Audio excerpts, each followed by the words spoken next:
Hey, we are live. Dan Candell here, your anxiety relief guy. And thank you for tuning in. Thank you for watching. Thank you for listening. And I'm so excited to be bringing this topic to everybody today because a lot of people ask me, they say, hey, Dan, you're the anxiety relief guy, right? So how do I stop self-sabotage? How do I stop myself from being really anxious? And we have some people joining us live today. Hey, David. Hey, Diane. Welcome, welcome, welcome. So this is some great insight that I'm going to be sharing with people. And this actually stemmed from a text message that I just got this morning. Someone sent me, a good friend of mine sent me a text message and said, you know, Dan, you reminded me yesterday when I was talking to you that people who seem really happy on the outside can still have stuff going on in their life that can make them sometimes not so happy. And I would be lying if I said my life is perfect. And my life is not always perfect. And I know people who are watching and listening, your life isn't always perfect. In fact, sometimes life can be a little bit of a shit show. But it's how we deal with that. And there are some times where we do have to turn on. There are some times where we have to put on our A game and still be there for people and still be present and still be mentally fit.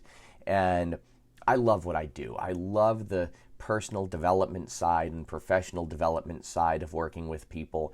Recently, I've been working with a lot of teenagers who feel anxious and who doubt themselves. I've been working with a lot of parents who feel overwhelmed and uncertain based on everything going on in society right now. And plus, you throw personal and professional problems on top of everything that people are dealing with now, then it can be a little bit of a whirlwind. So how are some ways to stop self-sabotage? How are some ways that you can actually get yourself into a better state of mind and also better state of body?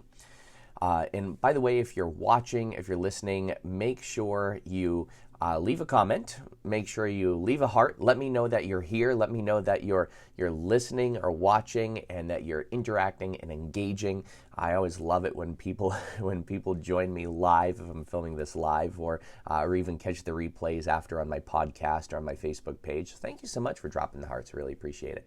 So we've all heard of the mind-body connection, right? We've all heard of the mind-body connection. And the mind-body connection is when you make changes to your thinking, you can also make changes to your body and vice versa. And thank you so much, Paula. Appreciate you as well.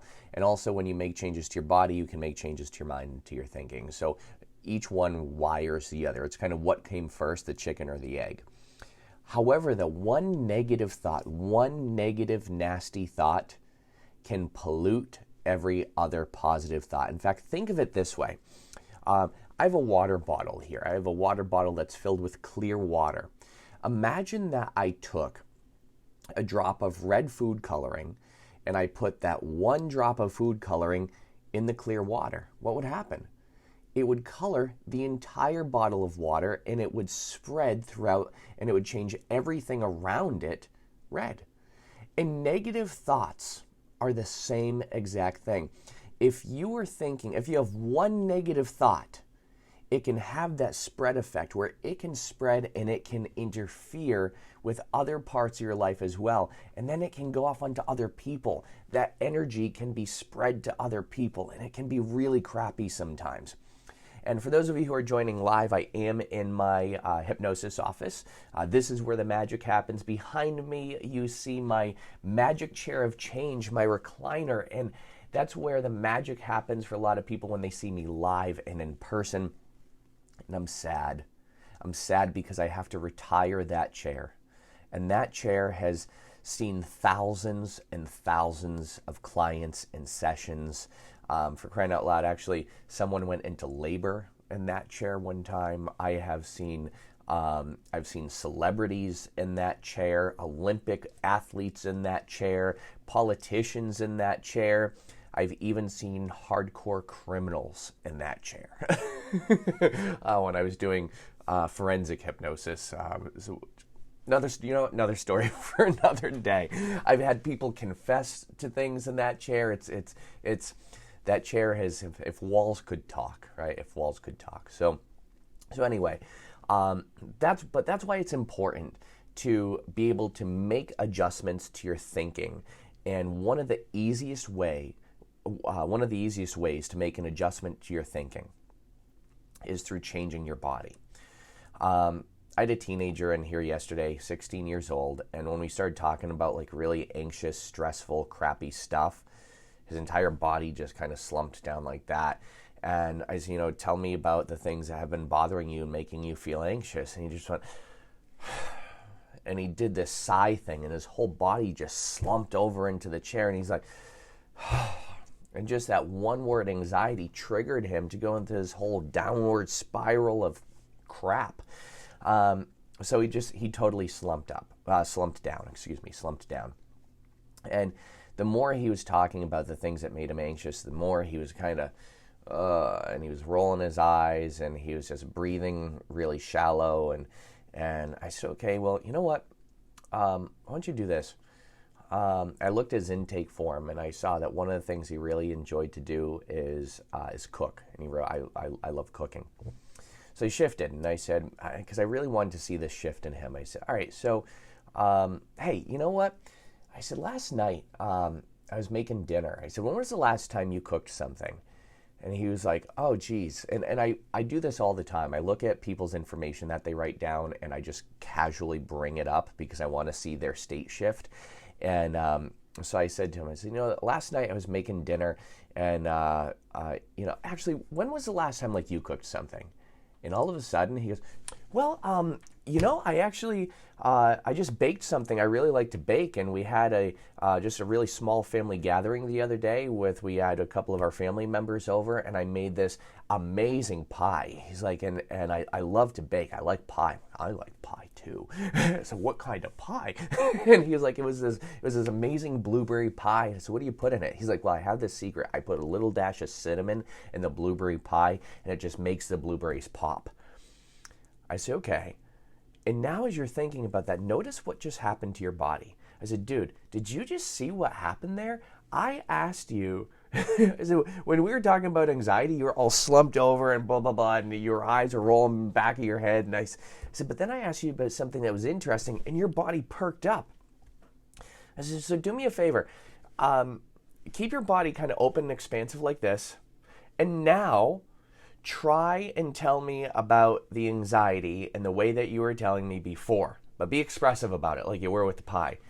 He's like, okay, well, school makes me feel really anxious, and then I take a test and I get really anxious about the test, and then when I'm sitting down to take the test, I just forget about everything that I learned, and he's like, this feels really ridiculous. It feels really, really weird for me to be explaining things like that. I said, I know, doesn't it? So how is it that we had that immediate feeling and state shift? Well, it was simply because he changed his body. And he changed his body, and when he changed his body, it totally changed the thoughts. So it's like the example I made with coloring the water. And for those of you who are just listening in now and you missed the first part of this, I gave a metaphor. I gave an example. I said a negative thought is just like when you have a clear glass of water and you put a red drop of food coloring in it, and that one single red drop of food coloring, it goes throughout the water, and it spreads, and it colors the entire glass of water red. And that's how negative thoughts can be. You have one negative thought, and it can literally spread throughout your mind, throughout your body, and throughout your life. And if you don't believe me, think about people around you who have stress-related illnesses such as IBS, irritable bowel syndrome, where they feel like they're going to crap their pants every time they get stressed out or they have to run to the bathroom. Think about people who get nauseous all the time when they feel stressed, or when they have a panic attack, their heart flutters. So one negative thought can not only influence your mind, it can also influence your body and your bodily responses. The other part about this is it can also influence other people around you, because when you're stressed or anxious, you're probably in a really bad mood, right? You probably spread that to other people around you. Diane says, happy to catch. Oh, thank you so much. Paula says, oh gosh, that's me. But Paula, is it you who likes to cook, or is it you who you're afraid to crap your pants? I don't. What are you saying? Oh God, that's me too. Because I just said a lot of stuff that you could say that too. But you know, I used to. For those of you who don't know, I used to be really anxious. I used to have social anxiety, and my way that it would interfere with my health is I'd throw up. And Paula says, crap her pants. Dude, it's okay. I was there too. I was there too. But yeah, sometimes we feel like that though, don't we? Sometimes when we feel really anxious or stressed out, it really does have that physical symptom, that physical manifestation. So here's what happens. Paula says, I'm dying. Don't do that. Keep breathing. Keep breathing. Keep breathing. Don't go towards the light, Paula. Don't go towards the light. For those of you who are listening to this on my podcast, as you know, I go live on Facebook. So if you hear me interacting with people that aren't there, it's because I'm interacting with people on Facebook Live. Water break. So how do you stop those anxious responses? Well, here's how. You think about how your body responds when you're feeling good, like when you're feeling confident, on top of your game, when you are feeling calm and relaxed. How's your body responding? Is it like slumped over like that when you're confident? No, you're like up, you're expressive like that. That's one of the things I get my clients to do. I tell them, I say, okay, tell me the story of your anxiety, but be expressive about it. Like be expressive. And they literally say it after about 30 seconds of trying to tell me, they literally say it feels ridiculous to be doing that. So the next time you feel anxious, the next time you feel stressed, be more expressive and make adjustments to your body so you feel more confident, so you feel more open. Open up your body language, because that's going to help you feel so much better when you open up your body language. We have this endorphic reaction flow. So you get the endorphins flowing, dopamine flowing, you get all these wonderful chemicals flowing throughout your body, and you feel so much more expansive and expressive in more of a happy way. The same thing if you're feeling really, really anxious, nervous, or stressed. Make some adjustments to your body as what it would be like if you're feeling more relaxed. Like, for example, when you relax, I'm sure your arms probably feel really heavy. Like, imagine you're laying back in a recliner and you're right on that cusp of sleep. Are you like this? Like gritting and tense? No, you're not. What you're doing is your arms are probably heavy, your legs are heavy. So one of the ways to get rid of stress and anxiety in the physical manifestation fast is to actually make your arms feel like they're really, really heavy, and to make your legs feel like they're really heavy, like as if you could push them down into the chair. And you spread that feeling down throughout your body. This is a ritualistic way of doing what we call progressive muscle relaxation, but you can actually do it really, really quickly, just simply by imagining and pretending that you're like a loose, limp rag doll. And guess what? When you pretend like you're a loose, limp rag doll, your subconscious mind doesn't know the difference between pretending and what's actually real. So if you're just pretending to relax, you will pretend to relax until you're no longer pretending to pretend anymore. And then the pretending state becomes the realistic state, does it not? It does. I know that's a little bit of a confusion for you. I use a lot of confusion with my clients where I'll start saying something that sounds like gibberish. And this is really difficult to teach, by the way. I try and teach other hypnotists this, and it's really, really hard to teach. Because I can speak very, very fast. It's something I learned how to do when I was younger. I learned how to speak very, very quickly, and to keep speaking, keep talking, and have meaning behind it, but to sound like I'm saying something else, even though I'm saying something completely different. So that way I'm putting suggestions in a person's mind without them even really knowing it, because there's lag time between their conscious and their subconscious mind. So for example, when I'm working with a person, I'll say something like, today is Friday, which is Saturday's yesterday and Thursday's tomorrow. And as you're thinking about that and you begin to feel more relaxed now, your conscious mind might try and keep up with me, but it's okay because I'm not talking to it anyway. I'm talking to the subconscious part of your mind, which is a part of your mind that stores every single thing you've ever heard, seen, felt, and experienced, learned, read, smelled, and tasted. And your perceptions of that. Based on your perceptions, it composes your beliefs, behaviors, habits, feelings, sensations, emotions, personality, and programs, which we can change very, very quickly. So you see, what happens is when I talk very quickly, it's what we call subconscious overload. So there is there's a lag time between what the conscious mind can process and what the subconscious mind is processing.